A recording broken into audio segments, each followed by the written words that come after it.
When do you think the best time is to go see an apartment when you're looking?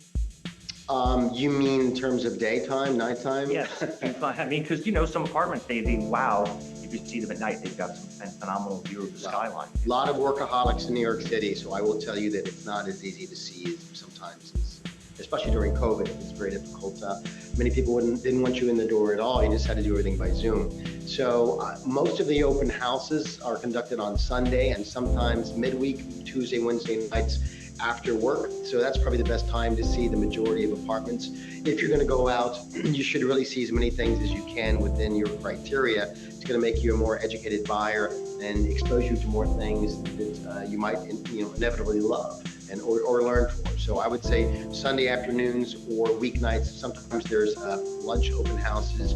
Saturdays, just a little tip here, folks. Saturdays are generally the real estate broker's day off. And because of that, even if you're a buyer's broker who wants to get you in, or even if you want to get in, sometimes it's tough to get a showing. And even for sellers too, if they're showing 7 days, it can be exhausting. So almost everybody needs a day off, even God.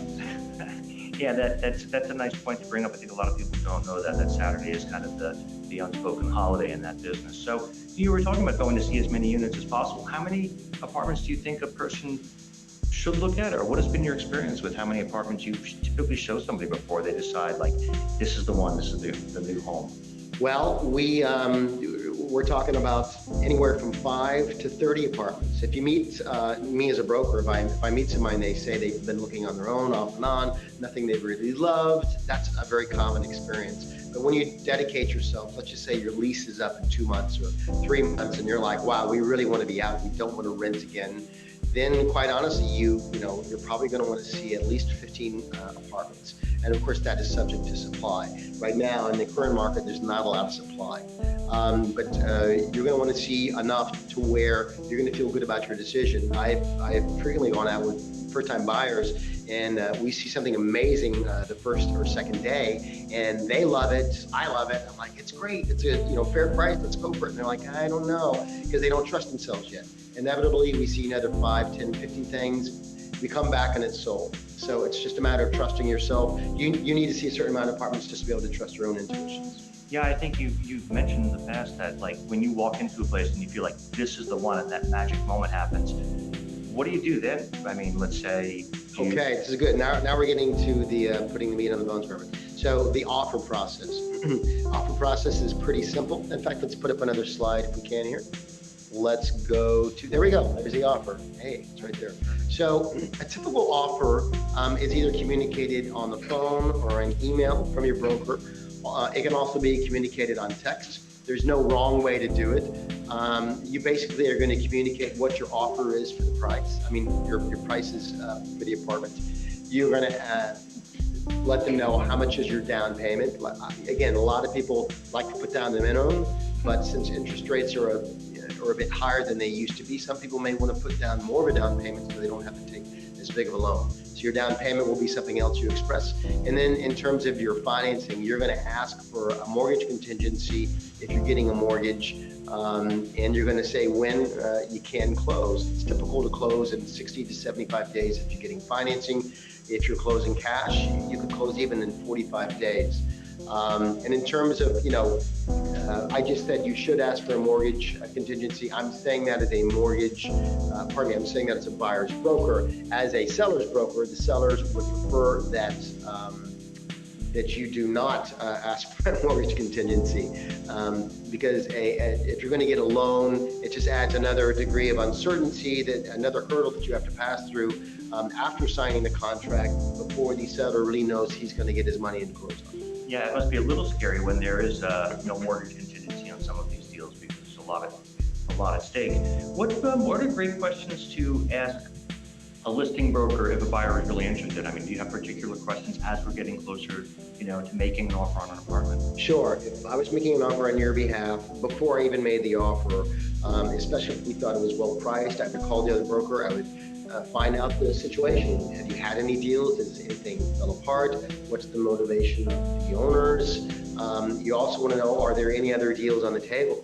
Let's just say they're asking, $2,150,000, and they've got an offer for $1,999,000 on the table that is going nowhere. you don't want to come in with $1,850,000, assuming that nothing has changed in the market. You're going to have to come in with something a little bit stronger. And I would tell you that in addition to those things, you want to know in terms of the fiscal well-being of the building. You want to know if there's any assessments. A lot of times to pay for elevators or roofs or things like that, they have what's called an assessment, and that's a temporary increase in your common charges. Could be $100, could be $5,000, depending on the building, for a certain amount of time. It could be for 3 months, 6 months, a year, 2 years.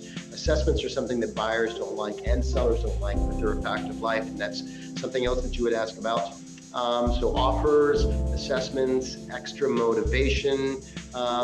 If you love, for instance, that they've got this Tiffany chandelier, you want to ask, is that being offered with the sale as well? In any transaction, fixtures, which include appliances and anything that's permanently attached to the walls, stay with the sale. And if, for instance, the thing that you really love, maybe that's a huge barn door that's separating the bedrooms, if the sellers are going to take that with them, you want to know that as well, especially if that's a big part of your interest. Yeah, and I think discussing that the 1.995, versus the offer that was out there, I think what brings up a really interesting point about having a buyer's broker is that when the buyer's broker is talking to the seller's broker without necessarily the buyer talking to the seller's broker, it creates this natural buffer. And a lot of things can happen in that zone, right? The buyer's broker can tease out certain things in a deal before you actually commit to that offer. So there's some back chatter that normally happens, and you can really learn a lot. You can kind of read the tea leaves before you put that offer on the table. Yep. Let's talk about the offer, Rick. Well, how does that offer look? I mean, when the time comes, what actually happens? Well, I think we just put up a slide a second ago, Robert, and that slide is basically all you need to do to convey an offer. If it's a co-op and you're going to have a little bit more financial review than just a condo, you would typically submit what's called a REVNY financial statement. REVNY stands for Real Estate Board of New York.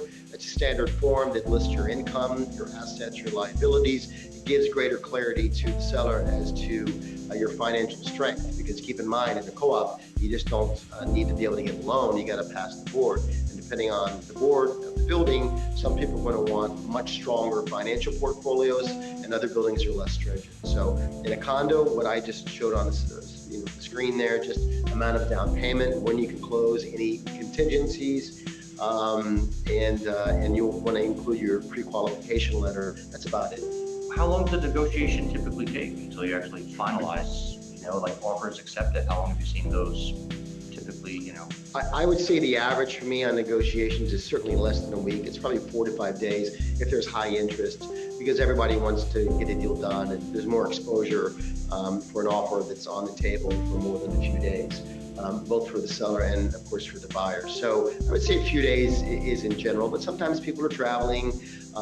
Sometimes, they live in another country. Things take a day or two to be communicated. I have seen deals struck the very same day, especially in a hot market. And in that case, a lot of times the seller's broker, once they accept the offer, they may request that you sign a contract very quickly. Typically, once you have let's just walk through the contract close steps now. Let's go to this. Yeah.